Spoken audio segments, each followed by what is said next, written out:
श्री श्री गुरु गौरांगव जयत श्रीमद्भागवतम दशम स्कंध प्रथमोध्याय। महाराज परीक्षित ने श्री सुखदेव गोस्वामी से कहा, भगवान, आपने चंद्र एवं सूर्यवंश के पुत्रादि का अधस्तन क्रम वंश परंपरा का वर्णन किया है एवं दोनों वंशों के राजाओं के परम अद्भुत दिग्विजयादि चरित्रों का भी कीर्तन किया है। हे मुनिवर, आपने अत्यंत सद्धर्मपरायण यदु के वंश का भी वर्णन किया है। अब कृपया उस यदु वंश में अपने अंश श्री बलदेव के साथ प्रपंच में अवतीर्ण सर्वव्यापी भगवान श्री कृष्ण की महाप्रभावशाली लीलादि का हमारे समक्ष वर्णन कीजिए।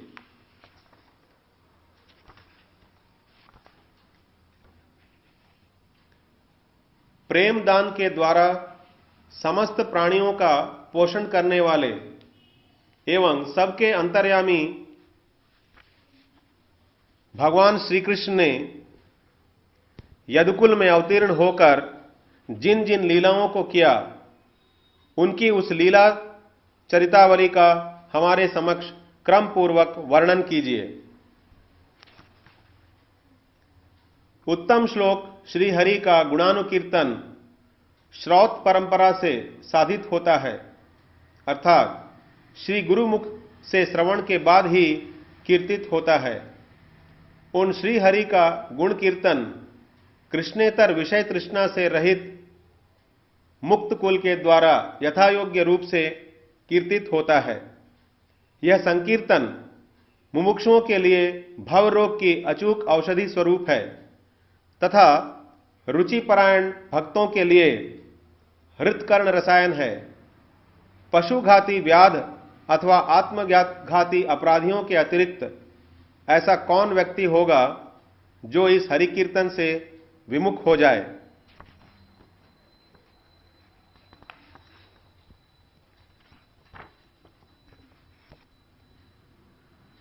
जिन भगवान श्री कृष्ण के चरण कमल रूपी नौका का संपूर्ण आश्रय लेकर मेरे पितामह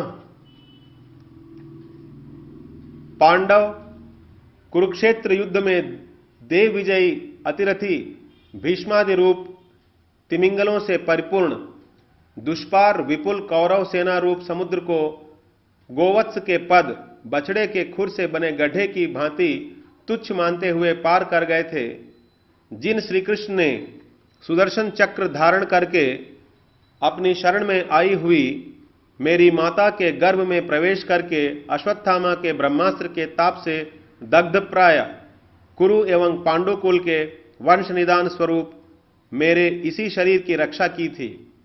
हे विद्वान श्री सुखदेव जी, इच्छा शक्ति के द्वारा स्वरूपभूत अपने स्वाभाविक नर वपु को प्रकट करने वाले सभी देहधारियों के अंतर एवं बाहर में पुरुष एवं काल रूप में अवस्थित होकर संसार और मोक्ष वैकुंठ प्रदाता उन श्रीहरि की लीला चरितावली का वर्णन कीजिए।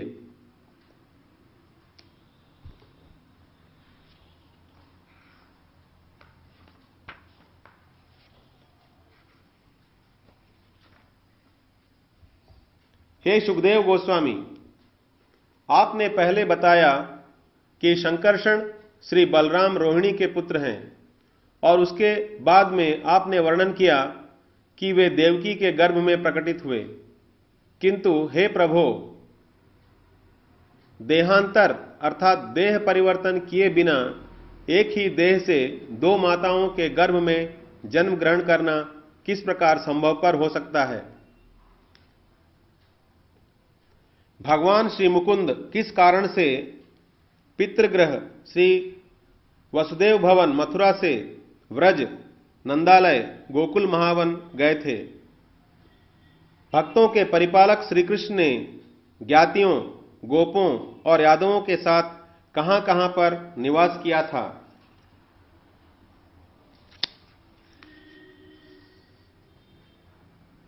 श्री केशव ने व्रज और मथुरा में अवस्थान करके किन किन लीलाओं का विस्तार किया था और किस कारण से वध के अयोग्य मामा कंस का स्वयं ही वध कर दिया था। श्री कृष्ण ने सच्चिदानंद विग्रह नित्य स्वरूप नर तनु को प्रकटित करके वृष्णिजनों यादवों के साथ द्वारका में कितने वर्षों तक वास किया तथा उन प्रभु श्री कृष्ण की कितनी महिषियां रानियां थीं। हे मुने,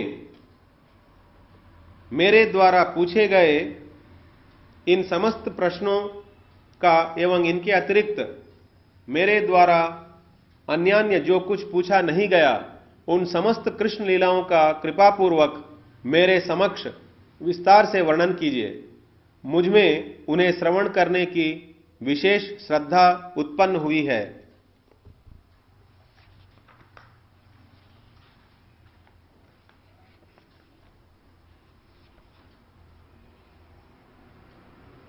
यद्यपि मैंने प्रायोपवेशन अर्थात अनशन व्रत द्वारा प्राण त्याग करने के लिए जल तक का भी त्याग कर दिया है, तथापि आपके मुख कमल से झरने वाली कृष्ण लीला की अमृत धारा का पान करने के कारण अत्यंत असहनीय भूख मेरे श्रवण में किसी भी प्रकार की बाधा उत्पन्न करने में समर्थ नहीं हो रही है।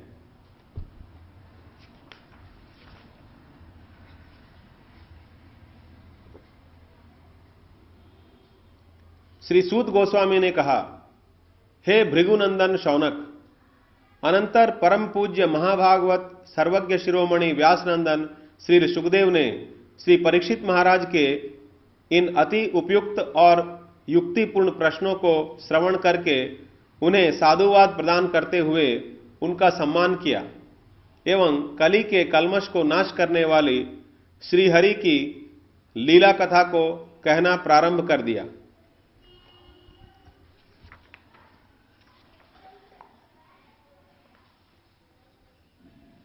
श्री सुखदेव गोस्वामी ने कहा, हे राजर्षियों में श्रेष्ठ, आपकी बुद्धि भली भांति स्थिर हो गई है, अर्थात उपयुक्त विषय में ही प्रवृत्त हुई है। इसका कारण है कि श्री वासुदेव की कथा के श्रवण में आपकी निश्चयात्मिका अर्थात गाढ़ रति भाव भक्ति उदित हुई है। भगवान श्री विष्णु के चरण कमलों से निकली गंगा अथवा श्री विष्णु का चरणामृत जिस प्रकार से ऊर्ध्व मध्य एवं अधः लोकों त्रिभुवन को ही पवित्र करता है, उसी प्रकार भगवान श्री वासुदेव के चरित्र विषयक प्रश्न वक्ता, प्रश्नकर्ता और श्रोता इन तीनों को ही पवित्र करते हैं, इसमें कोई संदेह नहीं है।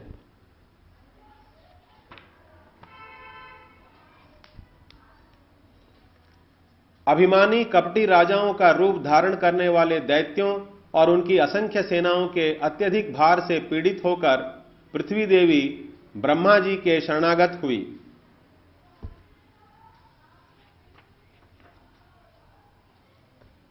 दुख से कातर पृथ्वी देव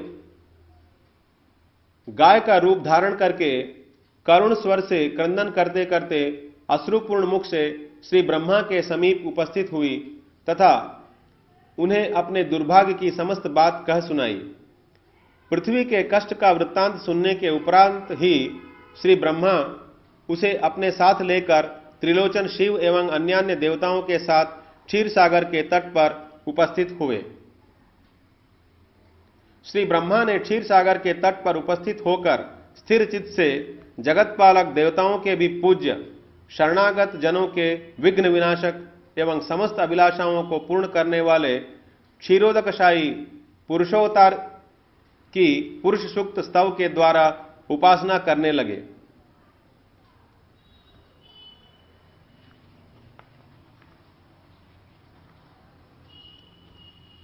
श्री ब्रह्मा जी ने समाधि अवस्था में ही उस भगवान के द्वारा उच्चारित आकाशवाणी को सुनकर देवताओं को संबोधित करते हुए कहा, हे देवताओं, आप लोग मुझसे क्षीरोदशाही महापुरुष की वाणी श्रवण करें और अविलंब उसका पालन करें।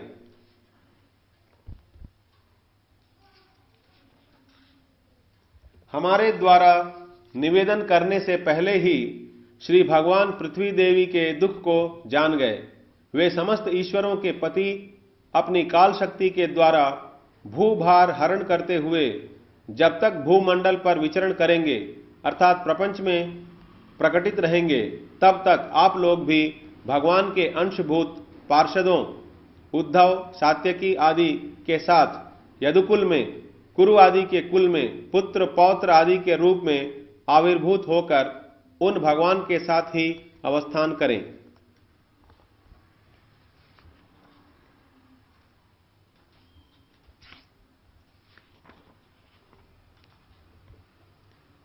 सर्वैश्वर्यशाली पुरुषोत्तम भगवान श्री कृष्ण महाराज वसुदेव के घर में स्वयं ही आविर्भूत होंगे। देव पत्नियां उनकी प्रसन्नता के लिए व्रज आदि में जन्म ग्रहण करें।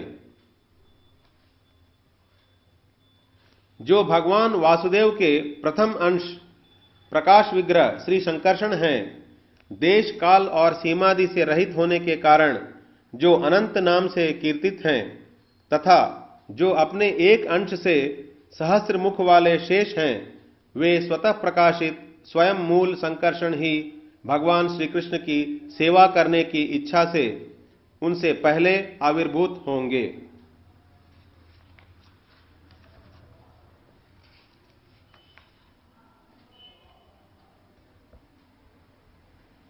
अद्वय ज्ञान परतत्व श्री भगवान की एक ही माया शक्ति स्वरूप भेद से उन्मुख मोहिनी और विमुख मोहिनी है। उन्मुख मोहिनी माया गोकुलेश्वरी अंतरंगा शक्ति योग माया के नाम से प्रसिद्ध है एवं विमुख मोहिनी माया अखिलेश्वरी बहिरंगा जड़ माया के नाम से कीर्तित है। एक ही माया के इन दो प्रकार के स्वरूपों के द्वारा अप्राकृत एवं प्राकृत दोनों ही जगत सम्मोहित है। जिस माया के द्वारा अप्राकृत एवं प्राकृत ये दोनों प्रकार के जगत मोहित होते हैं, भगवान के आदेश से वही भगवत शक्ति विष्णु माया अपनी अंशभूत बहिरंगा माया शक्ति के साथ श्री भगवान के सेवा कार्य के लिए अर्थात उन्मुख मोहिनी योग माया स्वरूप के द्वारा देवकी के सप्तम गर्भ का आकर्षण, यशोदा को सुलाने आदि जैसे कार्य एवं विमुख मोहिनी जड़ माया स्वरूप के द्वारा कंस आदि की वंचना रूप कार्यों को पूर्ण करने के लिए प्रादुर्भूत होंगी।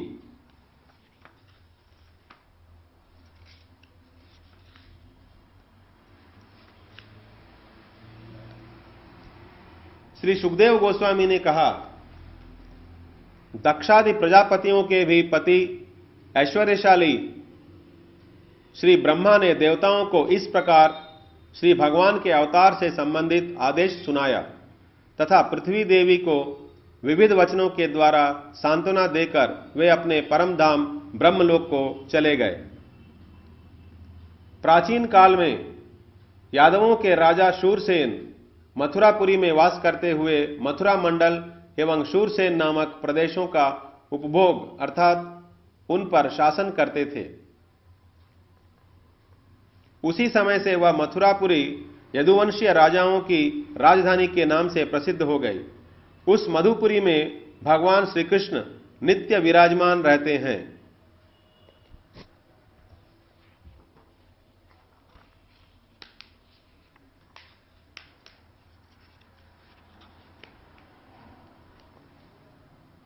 एक समय शूरवंशीय श्री वसुदेव उसी मथुरापुरी में विवाह करके अपनी नवविवाहिता पत्नी देवकी के साथ अपने घर जाने के लिए रथ पर सवार हुए। उग्रसेन महाराज के पुत्र कंस सैकड़ों स्वर्णमय रथों से परिवृत्त होकर वहां पहुंचा तथा अपनी बहन दोनों देवकी के प्रीति विधान की इच्छा से उसने देवकी के रथवाहक घोड़ों की लगाम पकड़ ली।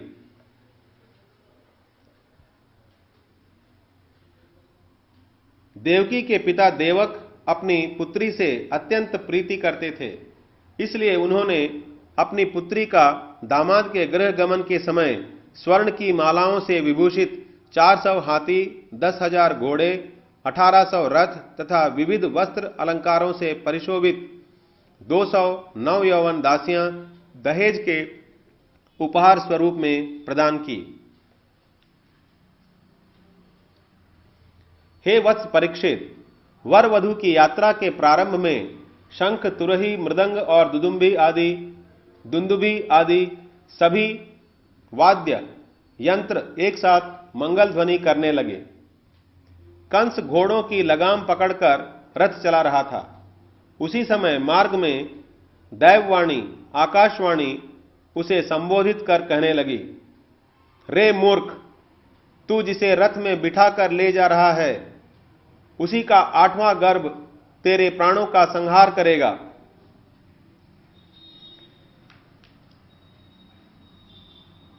भोजकुल के कलंक स्वरूप पापात्मा और क्रूरमती कंस ने इस आकाशवाणी का श्रवण करने के साथ ही साथ बहन देवकी का विनाश करने के उद्देश्य से एक हाथ में तलवार धारण कर ली और दूसरे हाथ से देवकी के केशों को पकड़ लिया। उस समय महात्मा श्री वसुदेव उस स्त्री हनन रूप निंदित कर्म में उद्यत, निर्लज और क्रूर कंस को स्तुति आदि साम मार्ग के द्वारा सांत्वना देते हुए कहने लगे,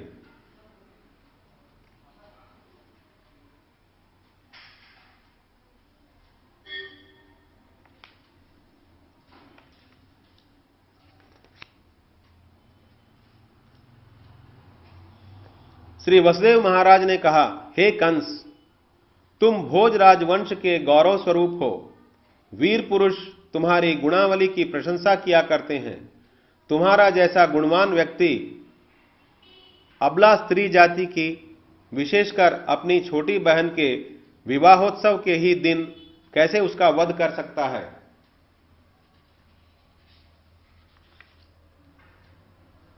यदि तुम कहो कि मृत्यु के भय से स्त्री वध में प्रवृत्त हुए हो तो भी यह उचित नहीं, क्योंकि हे वीर, जो जन्म ग्रहण करते हैं उनकी देह की उत्पत्ति के साथ मृत्यु की भी उत्पत्ति होती है। आज ही हो अथवा 100 वर्षों के पश्चात हो, देहधारियों की मृत्यु अवश्यंभावी है। यह अन्यथा होने अर्थात टलने वाली नहीं है।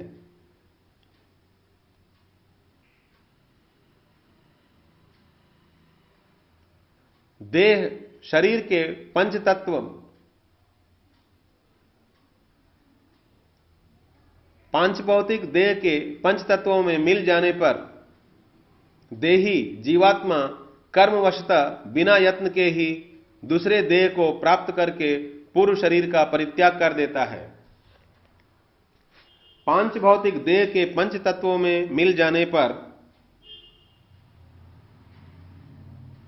देही जीवात्मा कर्मवशतः बिना यत्न के ही दूसरे देह को प्राप्त करके पूर्व शरीर का परित्याग कर देता है।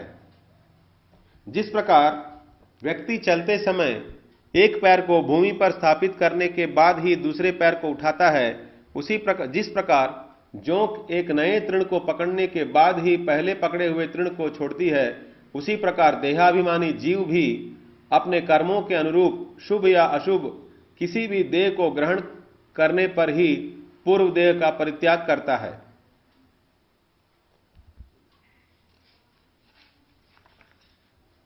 जिस प्रकार कोई दरिद्र मनुष्य जागृत अवस्था में राजादि का ऐश्वर्य देखकर और पारलौकिक इंद्रादि के ऐश्वर्य को श्रवण कर उसकी अभिलाषा करने लगता है, और जब उसका चिंतन करते करते उसी में आविष्ट चित्त होकर स्वप्न में अपने को ही राजा या इंद्र के रूप में अनुभव करता है, तो उस समय अपनी वह दरिद्रावस्था के शरीर को भूल जाता है। अथवा कोई व्यक्ति ऐश्वर्य की लालसा से जागृत दशा में ही मन उन्हीं विषयों का प्रगाढ़ चिंतन करते करते उन्हीं में निविष्ट होकर अपने को राजादि मानकर अपने स्थूल देह को भूल जाता है। उसी प्रकार जीव भी अपने कर्म और कामना के वशीभूत होकर दूसरे शरीर को प्राप्त कर अपने पूर्व देह को भूल जाता है, अर्थात त्याग करता है।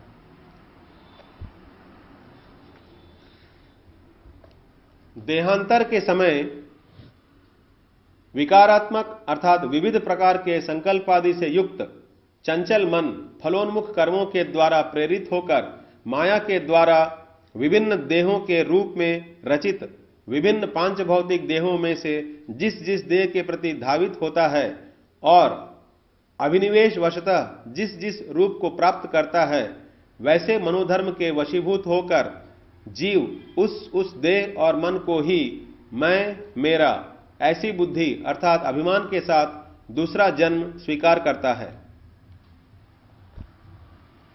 जिस प्रकार सूर्य चंद्र आदि ज्योतिर्मय पदार्थ जल से भरे हुए मिट्टी के घड़ों में अथवा जल और तेल आदि में प्रतिबिंबित होकर वायु के वेगवशतः कंपित प्रतीत होते हैं, किंतु वास्तव में सूर्य चंद्रादि में कंपन नहीं होता, उसी प्रकार यह सच्चिदानंद स्वरूप जीव अपनी अविद्या से कल्पित देह एवं मन आदि में आसक्ति युक्त होकर विमोहित होता है। अर्थात श्री भगवान की माया द्वारा निर्मित देह में मैं अभिमान कर देह के धर्म जन्म मरणादि का भोग करता है, किंतु वास्तव में शुद्ध जीव जन्म मरणादि से रहित है।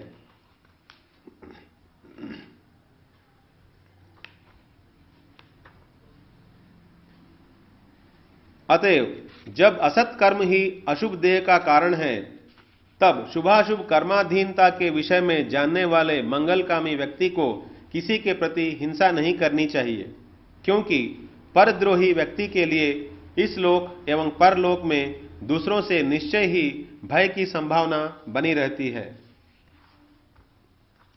यह दीन बालिका देवकी तुम्हारी कन्या के समान स्नेह पात्री और छोटी बहन है।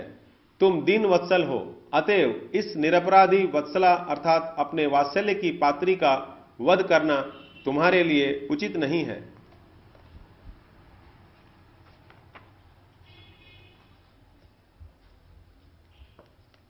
श्री सुखदेव गोस्वामी ने कहा, हे कुरुकुल भूषण, एक तो कंस अतिशय क्रूर था और फिर उस पर भी वह सर्वदा दैत्यों के परामर्श के अनुसार ही चलता था। इसलिए श्री वसुदेव के पूर्वोक्त प्रकार के साम अर्थात सांत्वनापूर्ण वचनों के द्वारा मित्रता बढ़ाने तथा भेद अर्थात लौकिक और पारलौकिक भयजनक वचनों के द्वारा भय दिखलाकर समझाने पर भी कंस देवकी का वध करने से निवृत्त नहीं हुआ। श्री वसुदेव देवकी का वध करने के विषय में कंस के अत्यधिक आग्रह को जान गए तथा उन्होंने विशेष रूप से विचार करके उपस्थित मृत्यु के प्रतिकार के उद्देश्य से आगे कहे जाने वाले उपाय को स्थिर किया।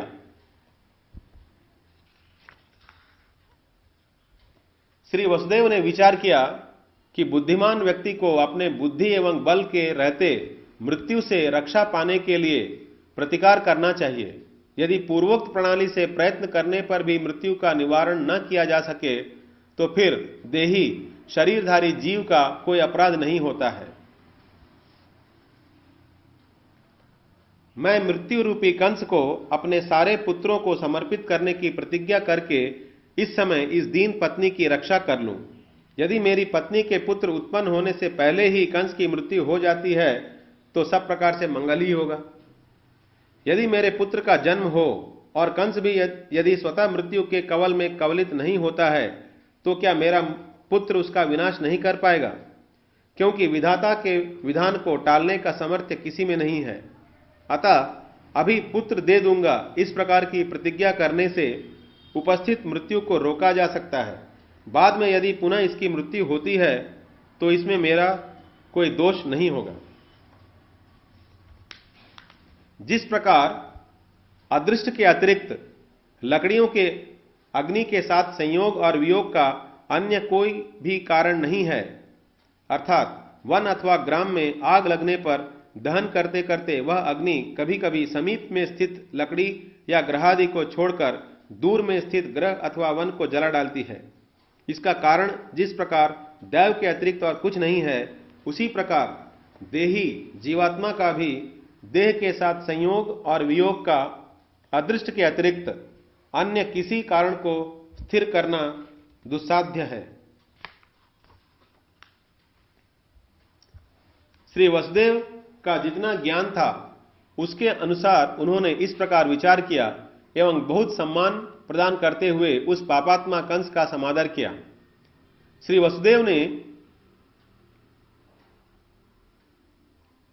वसुदेव का हृदय विषादपूर्ण था, फिर भी बाह्य रूप से कंस के विश्वास के लिए वे विकसित कमल की भांति प्रसन्न मुख कमल वाले होकर मुस्कुराते हुए उस निर्लज क्रूर कंस को इस प्रकार कहने लगे।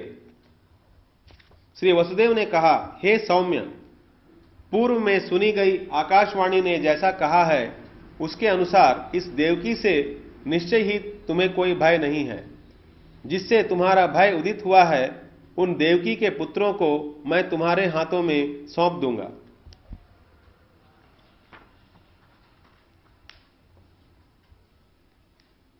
श्री सुखदेव गोस्वामी ने कहा, उस समय कंस श्री वसुदेव के युक्ति संगत वचनों की यथार्थता समझ गया तथा उसने अपनी बहन देवकी को मारने का विचार छोड़ दिया।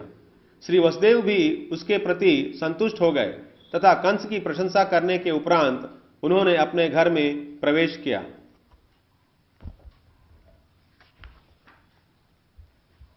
अनंतर कुछ समय बीतने पर सर्वदेवतामयी देवकी ने प्रतिवर्ष एक एक करके 8 पुत्रों और सुभद्रा नाम की एक कन्या को जन्म दिया।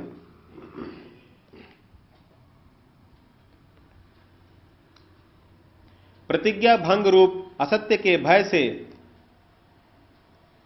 अत्यंत भीत होकर उन श्री वसुदेव ने अतिशय मानसिक कष्ट के साथ कीर्तिमान नामक प्रथम पुत्र को कंस के हाथों में सौंप दिया।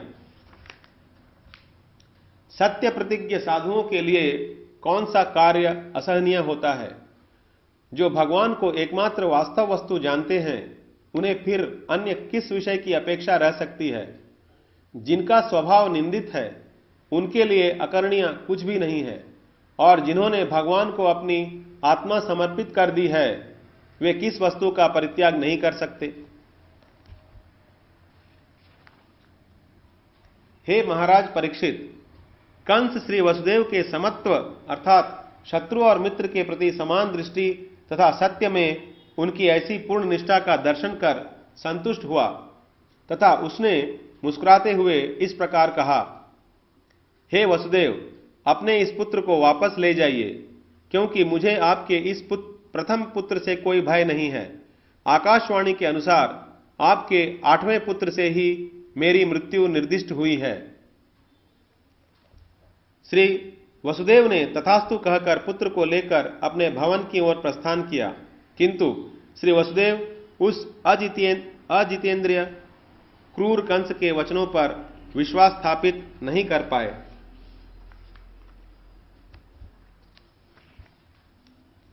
हे भरतवंश मुकुटमणि परीक्षित, व्रजवासी श्रीनंद आदि गोपवृंद और उनकी पत्नियां, श्री वसुदेव आदि वृष्णिवंशी गण, श्री देवकी आदि यदुकुल की ललनाएं, श्रीनंद और श्री वसुदेव के ज्ञाति बंधु और सुहृद वर्ग एवं जो बाह्य रूप से कंस के अनुगत जन हैं, वे सब के सब देवताओं के समान हैं।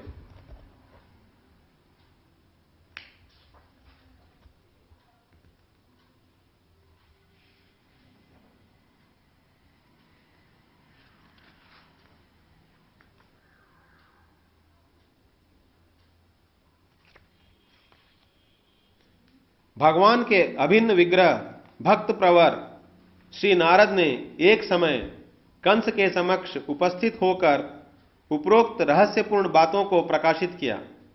उन्होंने और भी बतलाया कि पृथ्वी के भार स्वरूप दैत्यों के संहार के लिए तैयारी चल रही है।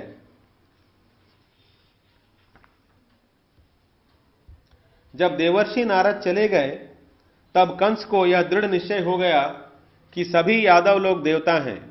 उसने देवकी के गर्भ से उत्पन्न संतान मात्र को ही अपनी मृत्यु का कारण विष्णु समझकर श्री देवकी और श्री वसुदेव को जंजीरों से बांधकर कारागार में डाल दिया, और जन्म रहित विष्णु से अपनी मृत्यु की आशंका से जैसे जैसे श्री वसुदेव और देवकी की एक एक संतान आविर्भूत होती गई, वैसे वैसे वह कंस भी एक एक करके उनका वध करता गया।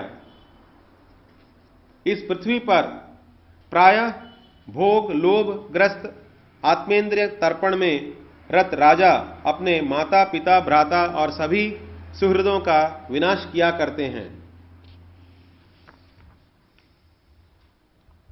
पूर्व जन्म में जब कंस इस पृथ्वी पर कालनेमी नामक दुर्दांत असुर के रूप में उत्पन्न हुआ था, तब भगवान विष्णु ने उसका संहार किया था।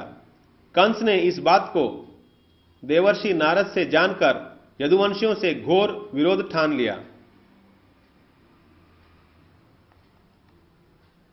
यदु भोज एवं अंधक आदि वंशों के अधिपति अपने पिता उग्रसेन को कारागार में कैद कर महाबलशाली कंस स्वयं शूरसेन नामक राज्य पर शासन करने लगा।